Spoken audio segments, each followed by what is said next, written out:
this episode of On the Set, I'm taking a look at the classic Jim Carrey movie, The Mask. This one is a mid-90s superhero film about a down-on-his-luck guy who finds a mask with mystical powers. Let's check it out. So, in Edge City, we meet Stanley Ipkiss, a bank clerk who's always getting talked down to and disrespected by everyone, except for his one friend, Charlie. Dorian Tyrell is a mobster who runs a local nightclub called the Coco Bongo. He works for a guy named Nico and plans on double-crossing him and taking over. So, Tyrell sends his girlfriend, Tina, into the bank under false pretenses to scope out the interior so he can later rob it. But Tina is introduced to Stanley, and the two take a liking to each other. I mean, so would I. Have you seen Cameron Diaz? Smokin'! Oh, wait a minute. We'll save that for later. A bit later on, Stanley goes to the nightclub to see Tina perform, but is denied entry by Tyrell's thugs. And as if things couldn't get any worse, his car breaks down on the way home, stranding him on a bridge. He stands there contemplating his existence when he notices a guy drowning nearby. And after jumping in to save him, the person is actually just a mound of trash with a strange wooden mask on top of it.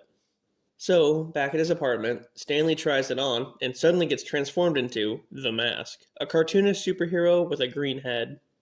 It basically amplifies the true nature of whoever wears it. So, in Stanley's case, he's now more brave and also charming. Also, he now has the ability to animate himself and his surroundings. So the Mask takes to the streets to stop a group of thugs by appearing as a carny making balloon animals. He turns one of them into a Tommy gun and scares off the thugs.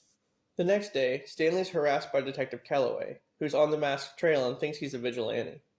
Also, he meets Peggy, a reporter who's obsessed with the Mask's recent activity. Later on, the Mask robs a bank in order to afford Stanley's way into the Coco Bongo to see Tina.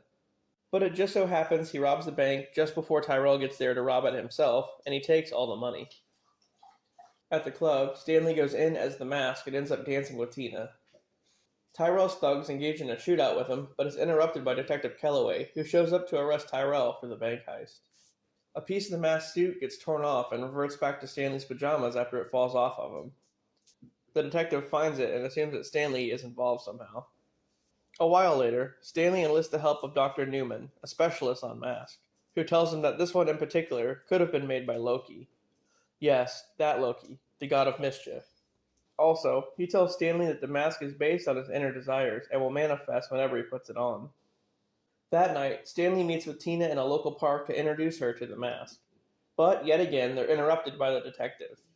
Man, this guy really likes to show up unannounced. Anyway, Calloway tries to arrest the Mask and he breaks out into a huge dance number, manipulating the entire police force to join in.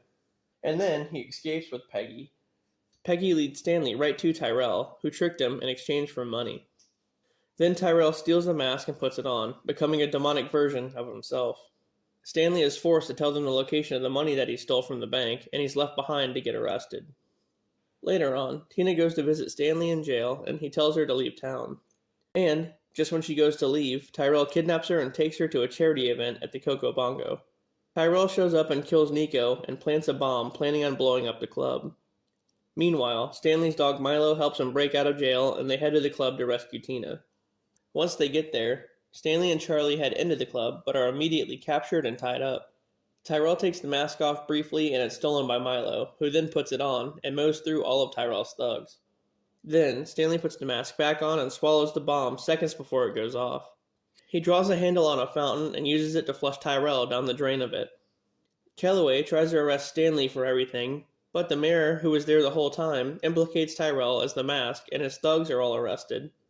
The next day, Stanley and Tina live happily ever after, and Stanley throws the mask back into the water by the bridge where he found it.